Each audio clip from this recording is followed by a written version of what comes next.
Ngayon, nag-chat sa akin si Jezabel, magkita kami.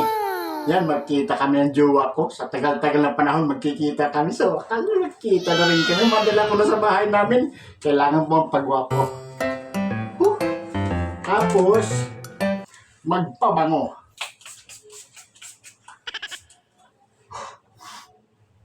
Okay.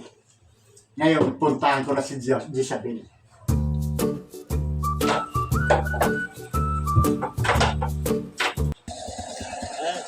Sir, magandang hapon. Magandang hapon. Ako yung bukit sa sir. Ako, sir. Sir, Pinlin. Sa ipinlin, sir. Ako, sir. Sir, pasapin ako, sir, ha? Opo, muna sir. Sir, pabilisan mo, sir, ha? Magkita kami ni Jezabel, sir. Sir, hatin ako, sir, ha? Okay, sir. Pabilis, sir. Sir, hatin mo ako, sir. Bilisan mo, sir. Sir, hatin mo ako sa Pacific Ocean, sir.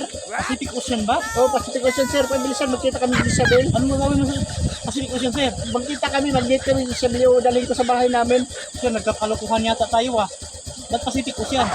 Sir, sa Pacific Ocean nga, Pacific Ocean pahatid. Saglit lang sir ah.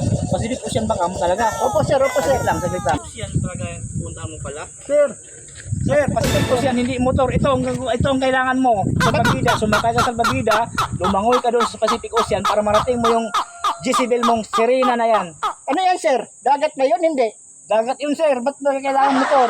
Ay, ito pala sasakyan O, ko. kaya magsakay ka dyan. Ay, naku. Baliktad pa yung helmet mo. Helmet mo baliktad pa. Sige, sir, sa huli ko na sa'yo yan. Ano ba si Jezabel? Ibinigay sa akin ng motor driver? Kasunod sir Sa ah. Pameda?